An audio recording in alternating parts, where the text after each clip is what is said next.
Bienvenidos a un programa más de Conversando con Correa. Como siempre, invitados muy especiales, yo diría extraordinarios. En este caso no solo analistas de la historia, protagonistas de esa historia. Muchas gracias, Cristina, por acompañarnos. Cristina Fernández de Kirchner, 2 veces presidenta de la República Argentina desde el 2007 al 2015. 10 de diciembre del 2007 al 2015. Bienvenida, Cristina. Muchas gracias por aceptar nuestra invitación para conversar. Y conversar esta vez sobre el neoliberalismo en un contexto global. Ese neoliberalismo que creíamos los dirigentes de izquierda ya superado, derrotado.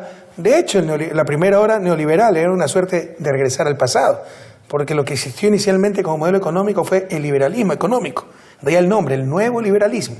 Porque después del estruendoso fracaso a finales de la década de los 20, con la Gran Depresión del liberalismo clásico, volvió en los años finales de los años 70, inicio de los 80, y con mucha intensidad en los 90, el nuevo liberalismo. Fracasó en todas partes del mundo, particularmente en América Latina, la región, que con más intensidad, rapidez, profundidad, radicalismo aplicó las recetas del Consenso de Washington. Se vivieron nuevos tiempos con pensamiento propio, gobiernos progresistas, políticas sociales, pero parece que vuelve nuevamente a instalarse. Mirá, tenemos esta nueva ola de un liberalismo o neoliberalismo tardío en la región que viene acompañado de el lawfare, ¿no? El lawfare, o ese movimiento que utiliza el Poder Judicial para perseguir a los opositores, para estigmatizarlos y para convencer a todos aquellos ciudadanos que tuvieron mejoras en su calidad de vida de que en realidad lo que vivieron era una ficción, una mentira, de que había muchísima corrupción y que si ellos vivieron mejor y tenían más cosas, era casi una ficción, era una mentira de los dirigentes populistas, corruptos y mentirosos. No sé si te suena este discurso. Sí, libreto en todas partes de América.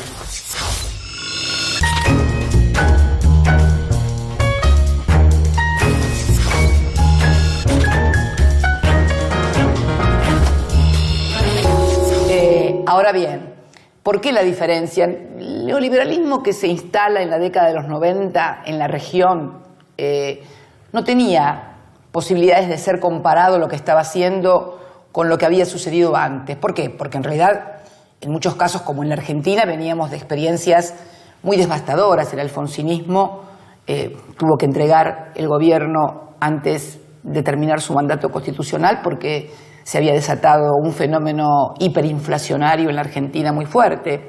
Lo anterior había sido la dictadura militar. Y esto era algo que se repetía en casi todos los países de nuestra región. Con lo cual, cuando tú llegaste, no tenían, vos, cuando llegaste a Ecuador, Kirchner en la Argentina o Lula en Brasil, no había, o Evo en Bolivia, no había forma de comparar que había un gobierno anterior que había sido mejor, que había mejores calidad de vida. Entonces, en aquella oportunidad cuando ellos llegan al gobierno, ese primer neoliberalismo, no requiere de la represión ni de la persecución, porque la gente venía muy castigada, muy golpeada. En cambio, en este neoliberalismo que viene después de los movimientos populares y democráticos en la región, la gente va a empezar a comparar en algún momento el nivel de vida que tenían con los populistas y el nivel de vida que tienen con los neoliberales, porque la historia te demuestra que siempre es así, por lo menos en la región y por lo menos en nuestro país. Entonces es ahí donde es necesario convencer a la gente de que lo que vivió era una fantasía, que era ficción, pese a que fueron 12 años y medio en el caso nuestro. 12 años y medio de fantasía económica es como mucho, ¿no? Y entonces convencerlos de que lo vieron una fantasía, que no, que eran todos corruptos, y entonces de esta manera decirle, bueno, y ahora sufre, ahora no tiene cosas. No pueden negar lo logrado, tratan de desmerecerlo, ¿no? Exactamente. Yeah. Nunca se preocuparon por mejorar lo que recibieron, sino por denigrarlo. Así es. Esto es. Pero algunas precisiones, Cristina, ¿no? Lo que ellos llaman populismo es todo lo que no entienden o no quieren entender.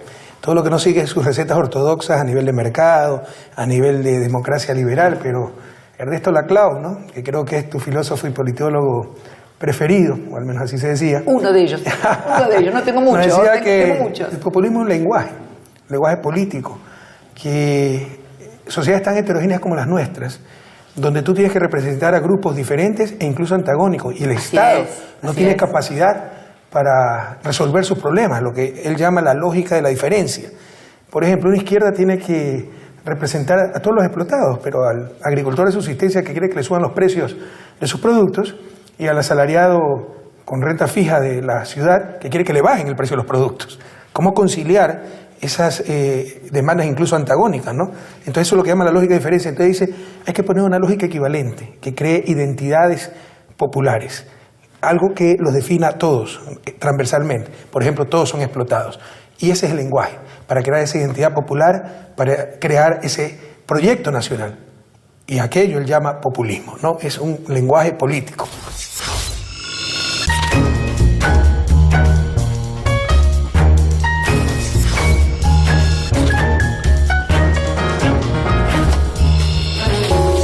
Yo lo que creo también, Rafael, que vos fíjate que el neoliberalismo en Europa impacta de una manera diferente, ¿no? Impacta con sociedades muy inequitativas, muy desiguales, con el fenómeno de las migraciones, de los inmigrantes, el surgimiento de nacionalismos y xenofobias. Pero me parece a mí que esto que decías vos recién, cómo representar al agricultor que demanda una cosa, al ciudadano de las grandes urbes que demanda precios bajos para los mismos productos, me parece que hay otra cosa que está más todavía subyacente y que no hemos alcanzado todavía a discutir, o no hemos encontrado un Montesquieu, como digo yo, que lo discuta. Yo digo sinceramente que el sistema de gobernanza o de gobiernos de todo lo que podíamos denominar Occidente, y que es un poco la herencia de la Revolución Francesa, la división clásica de poderes, poder ejecutivo, poder legislativo, poder judicial. Si uno se pone a pensar un poco, Rafael, es un sistema de gobierno. ¿Los gobiernos qué es? El que administra el conflicto, ¿verdad? Bueno, estamos administrando el conflicto social, que es lo que vos acabás de describir, las contradicciones adentro de una sociedad, el conflicto social. Lo estamos administrando con un sistema de gobierno que data de 1789. En 1789 no existía el auto, ni la energía eléctrica, ni que hablar de las redes y la internet. Eso te iba a decir, el iPhone. Ni que hablar. Entonces, ¿cómo se puede creer? Es como si estuviéramos pretendiendo operar a la gente en una mesa, en un quirófano, con la misma técnica que se operaba en París en 1789. Te morirías. Estoy totalmente de acuerdo contigo, es sorprendente. Yo he hablado de esto en anteriores ocasiones, pero es sorprendente, es uno de los pocos espacios que ha permanecido prácticamente inmutable durante más de 2 siglos, pese al avance tecnológico. Ahora puedes practicar democracia directa, saber inmediatamente vía electrónica qué piensa la gente. Lo que pasa es que las corporaciones... Pero sigues en ese sistema de equilibrio, supuestamente, que muchas veces es de mutua inmovilización, ¿no? Claro, más que eso, yo creo que a los poderes que surgen producto del desarrollo capitalista, del neoliberalismo, de la posguerra, las corporaciones que comienzan a internacionalizarse adquieren mucho más poder que los gobiernos locales. Entonces, a las que no les conviene hoy que se discutan estas cuestiones, que no se discuta una gobernanza global, ¿a quién no le conviene que se discutan los paraísos fiscales? Por ejemplo, que le quitan miles de millones de dólares a todas las economías del mundo. En el G20 hemos logrado que se condene verbalmente en una declaración o en un documento los paraísos fiscales, pero nadie hace una convención internacional prohibiendo los paraísos fiscales, que sabemos que sustraen miles de millones de dólares a las economías reales, que significan hospitales, escuelas, mejores empleos, tecnología. Es más, en el gobierno de mi país, que es un gobierno offshore prácticamente, desde el presidente para abajo, todos tienen cuentas y sociedades offshore. Esto que pasa en la Argentina, calculo que debe estar pasando en infinitos lugares del mundo. Por lo tanto, a nadie le interesa ponerse a discutir un sistema de gobierno donde podamos reglamentar y poner adentro de la Constitución todo esto. Hoy la Constitución... A los poderosos no les interesa. Claro, a los poderosos. Yo digo, la Constitución... Atenta contra sus intereses y lastimosamente la Constitución el orden mundial no es solo injusto, es inmoral. Todo está en función del más fuerte. Claro, la Constitución de mi país reglamenta, pero a rajatabla, lo que tiene que hacer el presidente, lo que tiene que hacer cada senador y cada diputado, cómo es el Poder Judicial. Todo está todo reglamentado, todo establecido. Ahora, la Constitución no dice una palabra de las grandes corporaciones. No dice una palabra de los grandes medios de comunicación cartelizados, globalizados. No dice una sola palabra acerca de cómo hacemos con los paraísos fiscales. No dice una sola palabra acerca de las corporaciones transnacionales. De esas cosas no se hablan en las constituciones.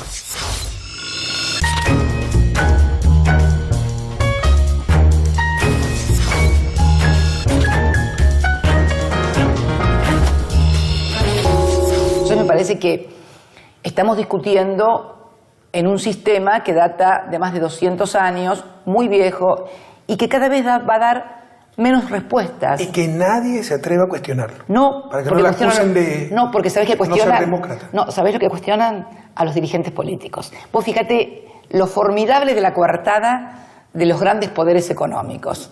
No fracasa el sistema económico, el modelo económico. Fracasan los dirigentes que lo ponen en marcha. Acá estoy en una discusión si hay que ser gradualista en el ajuste o no hay que ser gradualista. O sea, si ellos fracasan, que van a fracasar porque esto es un sistema condenado al fracaso, va a ser que fracasaron no porque aplicaron el neoliberalismo y la ortodoxia liberal, sino porque no hicieron las cosas como lo tenían que hacer. Es que eso es lo que pasaba en los años 90 y eso es lo sorprendente. Como un modelo que ya fracasó en la región donde con mayor intensidad, rapidez, radicalismo se lo aplicó. Y fue un desastre en lo económico, un desastre en lo social, un desastre en lo democrático. Porque no importaba lo que aprobara el pueblo en las urnas, había que hacer lo mismo. La receta del Fondo Monetario, el Banco Mundial declararon autónomos los bancos centrales para que la política monetaria siempre sea igual, independientemente de quién llegue al poder. Y fue una crisis, no solo económica, social, política, fue una crisis de liderazgo, fue una crisis de ideas, aunque sea la sustitución de importaciones, fue pensamiento propio latinoamericano. Claro. Pero acá asumimos pasivamente las recetas que nos mandaban del norte en función de un supuesto consenso, que para vergüenza de los ecuatorianos era un consenso donde jamás participamos. ¿De qué consenso me hablaban? Claro. Fue una vergüenza. Bueno, pero pese a ese fracaso estruendoso, pese a esa gran vergüenza, están de vuelta. Bueno, porque además le han sumado algo que sí es de esta época y muy moderno. Medios de comunicación, redes sociales, que es el otro gran fenómeno hoy de manejo. O sea, vos le sumás a todo esto un aparato mediático que también está unido a lo judicial, pero y de las redes, donde realmente hay una evidente manipulación electoral. Todo esto vinculado a un creciente individualismo que también en los medios de comunicación y fundamentalmente el surgimiento de las redes, el hombre solo frente a la computadora, en un ejercicio de libertad, pero un ejercicio de tanta libertad que finalmente termina preso de la máquina que le informa, sin capacidad de poder distinguir lo que es cierto de lo que no es cierto que le da esa máquina, con lo cual es una libertad bastante relativa, porque en definitiva si vos frente a tu iPad estás recibiendo información y no sabés qué es cierto de lo que recibís, podés sentirte muy libre porque crees que podés acceder a todo el conocimiento y a todo. No, es mentira. Está demostrado que a través de algoritmos, que a través de sistemas muy sofisticados, que pueden ser manejados por agencias de seguridad, por organismos de inteligencia, a vos te va a llegar solamente lo que tu perfil psicológico, de gustos, de preferencias demanda, con lo cual pueden manipularte también. Entonces, creo que estamos en un momento muy complejo donde las viejas categorías de pensamiento no alcanzan. Lo que sí sigue siendo una categoría, me parece, es lo nacional y lo popular. Por eso tengo grandes expectativas con nuestra región y con nuestra forma de encarar las cosas y por las experiencias que hemos tenido. Esto es muy sorprendente, ¿no? Que en un tiempo relativamente corto vuelve al pasado. Se vuelve a instalar, venga esta restauración conservadora, cuyo eje económico es el neoliberalismo que fue un desastre en nuestra América. Nosotros pertenecemos a dos países que quebraron por las recetas neoliberales. Así es. Y eran cual médicos en edad media, ¿no? Que si fracasaba el experimento, los médicos en edad media, acuérdate que creían que succionando la sangre curaban al paciente. Cuando se le moría el paciente llegaban a la brillante conclusión que la próxima vez había que succionar más sangre y más rápido. Esto siempre llegaba a la brillante conclusión que la próxima vez había que aplicar las recetas neoliberales con mayor profundidad y mayor rapidez, ¿no? Y fueron un desastre y están de vuelta. Bueno, ¿Acaso no hicimos algo mal? No, ¿Una autocrítica? No. Lo que pasa, Rafael, que yo creo también que lo que nosotros no pudimos dominar fue la cuestión cultural. La cuestión cultural y la cuestión también, no solamente cultural, sino profundamente psicológica. Este nuevo neoliberalismo, nuevas fake news y todo lo que es en las redes, ha explorado y ha investigado muy bien a través de think tank lo que es el pensamiento de la gente y demás. Ellos han logrado, por lo menos en franjas importantes de nuestra sociedad, convencerlos que el progreso que tuvieron se debió a su esfuerzo individual. Que si vos pudiste cambiar tu auto o comprarlo si no lo tenías, si vos pudiste tener una casa que antes no la tenías, en realidad no fue producto del proyecto político, económico y social que gobernaba tu país, sino fue tu esfuerzo personal, tu capacidad, la que logró que tu hijo fuera a la universidad, que vos pudieras viajar, que vos pudieras tener una casa. No tuvieron nada que ver las políticas. Es más, se encargaron de demostrarte las cosas que no hicieron bien o que dijeron que no habían hecho bien, pero en realidad convencieron a mucha gente de que el progreso que tenían estaba totalmente separado del movimiento político. Es más, te voy a dar una novedad terrible. Convencieron a millones de trabajadores que se habían convertido en obreros, que habían conseguido un trabajo en blanco, registrado, en una fábrica, con un buen salario, que el impuesto que le cobraban a los altos ingresos se lo llevaban los vagos, los tipos que no trabajaban, los sujetos de las políticas sociales de los gobiernos que, como el mío, para que me siguieran votando, le daba plata a los que no trabajaban y a los vagos y a los pobres. Es más, dividieron la base social popular. Esto es lo que hicieron.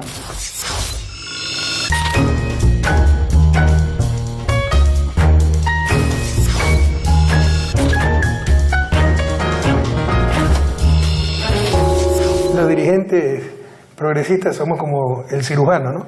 Que cuando salva al paciente es gracias a Dios, cuando se le muere es culpa del médico. Así también, ¿no? Cuando le va bien es gracias a Dios, gracias al esfuerzo individual. Cuando le va mal es culpa del gobierno. Pero ojo, apuntan a una cuestión psicológica. Vos sos universitario igual que yo. Vos habrás tenido pilas de compañeros que cuando lo aplazaban me pusieron un 1 o un 2. Y cuando era el 10, me saqué un 10. Esto parte de la condición humana, Rafa. Lo nuevo que ha irrumpido. ¿Cómo podemos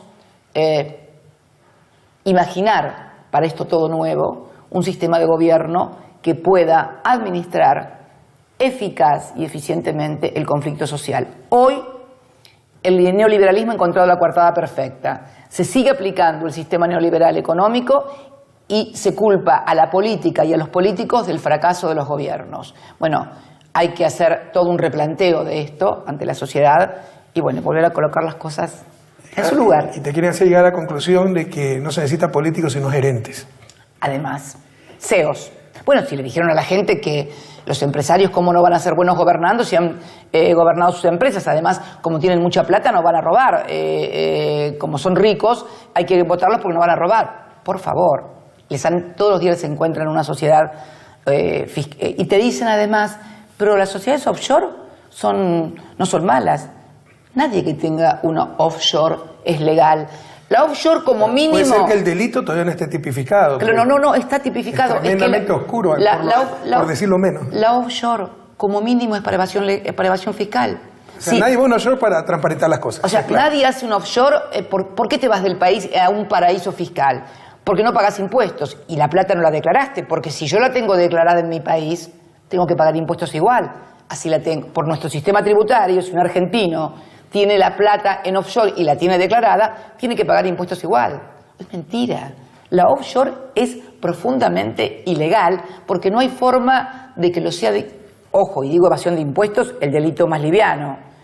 Puede ser corrupción, puede ser trata de personas, puede ser narcotráfico, puede ser lo que se te ocurra, trata de armas, de personas, puede ser lo que se te ocurra. Y ahí tú ves la doble moral internacional, ¿no? Que la lucha anticorrupción, perfecto, no nos ayuden tanto, solo prohíben los paraísos fiscales. Claro, los mayores casos de corrupción en América Latina se han dado por esos paraísos fiscales. Tal ¿no? cual. Pero, ¿dónde están la mayoría de los paraísos fiscales? Claro. ¿Y qué capitales también se encuentran ahí? En todo caso, capitales latinoamericanos en paraísos fiscales. Hay estudios que dicen que si pagaran el impuesto que debieran pagar, serviría para sacar de la pobreza cerca de 32 millones de latinoamericanos. Así es. Y más, no, y yo digo, y me atrevo a decir, a mucho más también.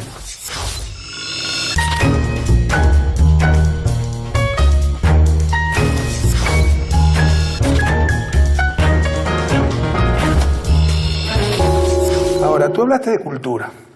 El neoliberalismo para mí no es solo una ideología, es toda una cultura. Sí, claro. Una cultura que te transmite modos de vida, ¿no? La competencia como modo de vida, la meritocracia, el individualismo, ¿no? El ser humano en solitario, cuando el ser humano es un ser gregario. Después se quiere complementar, ¿no? Que sí, después de haber buscado solamente lucro, ya estás cumpliendo tu función social, pero como tienes buen corazón puedes repartir algo, tus ganancias. Pero en esencia de todo el paradigma neoliberal está exacerbar lo que son defectos del ser humano, ¿no? Como ese egoísmo, ese individualismo. La pregunta es que no va más acorde a la naturaleza del ser humano. Bueno, gran pregunta. Y eso no justifica el retorno del neoliberalismo.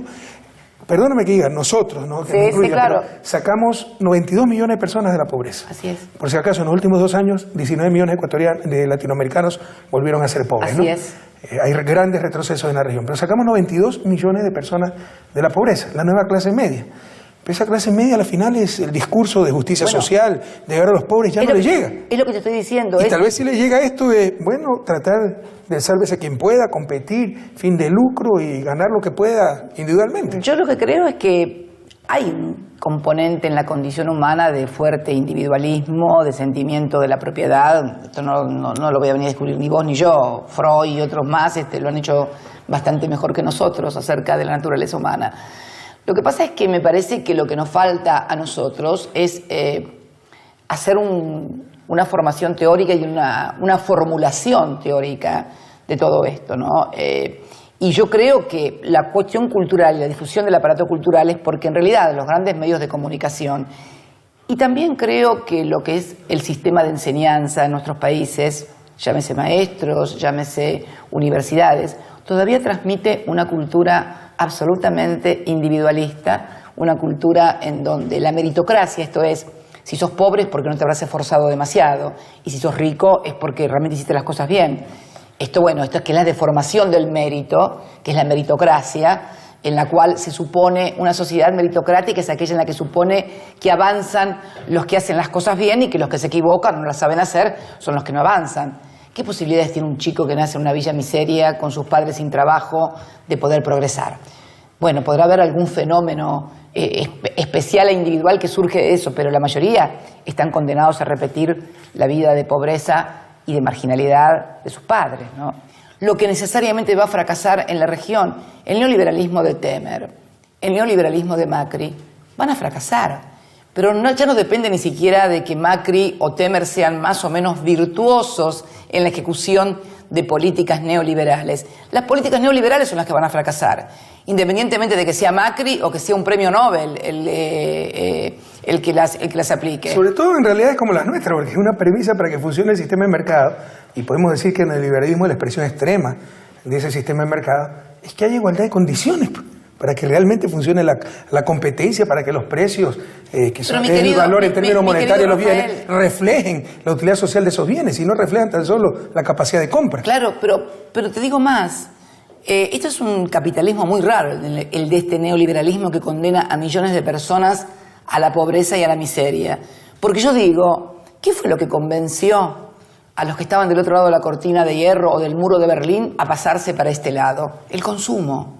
¿Vos viste esa película Goodbye Lenin? La viste, fantástica. ¿No la viste? No. Ah, es una película fantástica, es medio comedia, medio sátira, acerca de cómo los habitantes de la Alemania Oriental vivían no pudiendo consumir las cosas que querían, no tomando Coca-Cola, no pudiendo comprar las mermeladas que querían o la ropa que querían o tener un jean. Bueno, y finalmente sucede que se cae el muro y bueno, empiezan a consumir. El problema es que cuando todo el mundo decide consumir, porque el comunismo y el socialismo han fracasado, ahora te dicen, no, pero vos no vas a poder consumir porque no tenés mérito, porque no servís, porque te descartamos. Esta es la contradicción que tiene en sí mismo el neoliberalismo. Ha convencido y quiso convencer a todos de que esto era lo mejor del mundo, pero resulta que cuando todos quieren consumir esto, no los dejan. Por eso digo que tenemos que pensar seriamente desde el espacio nacional y popular en lo que va a venir después de esto, porque que esto fracasa irremediablemente, yo no tengo ninguna duda.